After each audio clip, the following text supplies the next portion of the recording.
We discussed in one video, we were talking about creators that, independent creators were growing now. And it's in all forms, whether it's the movie industry, comic books, broadcast television, we're cutting out the corporate giants because basically they're not going to respect us. They're not going to give us any respect. This is the same reason why, I said Cartoon Network, all the cuts that Cartoon Network made, Zaslav made, that was a long time coming. That was going to happen no matter what. Because basically you have to understand is that Cartoon Network never really respected the independent creators. And that's why I say, if you're going to make a cartoon or animation, stuff like that, do it yourself. Stay within the independent groups. Work together. And let's build a better entertainment hub for our country and maybe the world. And one of the major things is especially when it's comic book and manga, you have to deal with piracy. And hey, listen, sometimes you have to do it because basically it's censored and sometimes it may be harder to get. I always recommend try to buy it first. Give the love to the person, the creator of it. If you have to go to eBay and stuff like that to find it, go right ahead. But if it's hard to get to it and you want to read it, you might have to go that way temporarily, so at least you could read it, know it, and if you want to buy it later on, that's okay. But there are major problems that people have taken advantage of the situation. As far as the high seas, there are some pirates out there that are making a lot of money off creators, and we're talking the independent creator. We're not talking the big corporations. Big corporations got their lawyers and stuff like that, and they fight, and that's what they're going to do. But what about the small guy? Who's going to take care of the small guy? Well, we found out recently that the Japanese government is going to be offering consultation for those who have been pirated by independent creators. This is off Danica Davison. We read a couple of stuff off of her Otaku magazine. Manga piracy is a major issue. For instance, between January to October 2021, piracy in Japan caused manga creators and publishers to lose 800 billion yen, which is about $6 to $7 billion US, which is more than the creators and the publishers legally made during that time. Manga publishers are responsible in multiple ways, including making more manga available digitally, like Jump and Mangamo, and taking down websites that contain pirated manga. But if big publishers are having enough issues fighting the piracy, what about the small publishers, the self-published individuals? These publishers and creators would be hit extra hard by piracy. And so the Agency of Cultural Affairs, which is part of the Japanese government, has made its own online consultation service about piracy. Creators can get a free consultation, though it may find that their work has been pirated.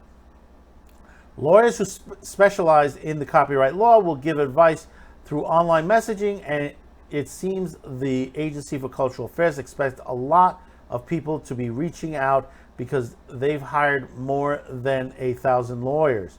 There are lawyers who know copyright laws not only in Japan but in North America, Asia, and the European Union. In June, a portal website with information on how to take down pirated copyright materials, also created by the Agency of Cultural Affairs. That portal concentrated on copyright piracy in countries other than Japan. This comes a few months after the creation of the International Anti-Piracy Organization, the IAPO. The core of the IPO is content overseas distribution, CODA, and CODA consists of more than 30 Japanese businesses who want to fight piracy, including Studio Ghibli, Toei Animation, Kodanishi Shueisha, Shogakukan, Aniplex, and Katakoa. Now, the thing about it is, and this is great for the independent person, the individual, self-publish. That's a good thing. Now, for the big corporations to be ganging up on this, there's a little bit of a problem that I have still. What the difference between piracy and fair use? Japan needs to understand that. There are many of us here in the U.S. on YouTube that suffers a lot when we're talking about their product. We're giving them free advertisement, and these companies slam us. So, sometimes for 15 seconds, 25 seconds of footage, or one manga slate that we show up there, that we're not giving away anything. We're just discussing it, and we're allowed to discuss it for review and all that. And the thing about it is that YouTube needs to tell them, they says, listen, this is fair use in this country. You want to block it in your country? That's fine. If Video Minds is blocked in Japan, that's okay. You can use a VPN to get around it. Understand that. Fair use versus piracy, two different things.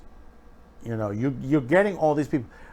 A lot of these companies need to talk to some of us, especially the big manga and anime YouTubers.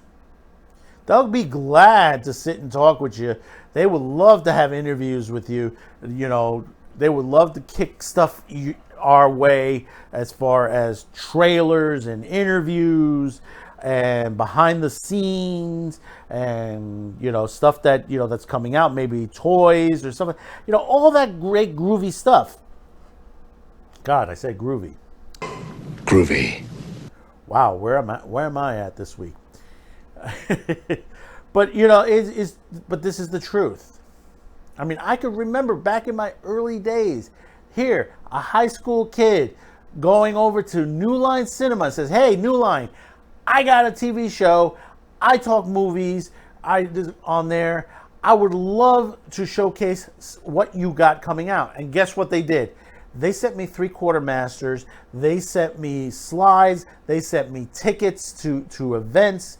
They sent me tons of stuff on there. Whether I gave a good rating or a bad rating, they still gave me stuff because it was free advertisement. All it cost them is to pop something on a tape or a ticket. It cost them less than dealing with network television. And that was back then. Today, it's a much wider scope. You have more and more people watching YouTube than broadcast television. That's a shock, isn't it? That's a shock. Doesn't shock me. I expected that to happen eventually. That's why I'm back here. We have a lot coming out this year. A lot. We have a Saturday show. We have the Friday night show. All on Odyssey on there. You'll be able to watch it. I mean, we're bringing back the Saturday morning fun on there. MeTV has theirs. Right after theirs is ours. 2-hour block, 11 a.m. on, and we got some public. We're going around public domain cartoons. We got classic Rabbit T. Rabbit. We spent the summer remastering them the best we can. Not perfect, but we did the best we can. There are some changes that we made. We got the slates that they used. We found them on some of the stories that they offered and the stories they read. As far when we're talking about fairy tale stories, we found the original slates and we put them on the screen. We got interviews. I mean, we got an interview with Dr. Demento. An old interview with Dr. Demento, especially now that you have that Weird Al Yankovic movie that's out now recently. But getting back to the piracy part and the fair use, guys got to respect to the situation. Those of you pirating and trying to make money off of this, that's not good. If you're out there to try to get the message out, that's a different story. If you're trying to get the product out, in most cases, it's like borrowing a library book. You see it, you read it, and you're like, I'm going to out and go buy the rest. And that's what does happen. It does some of the piracy does generate sales. It does happen,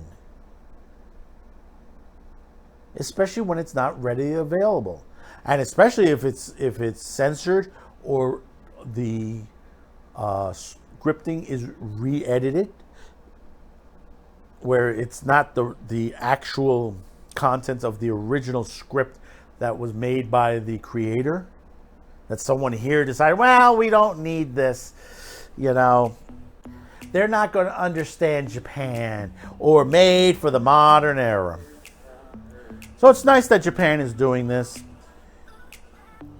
So tell me your feelings below in the comments. Don't forget to hit that like, subscribe, share, and we'll see you on the next video. Thank you for tuning in, and bye-bye now.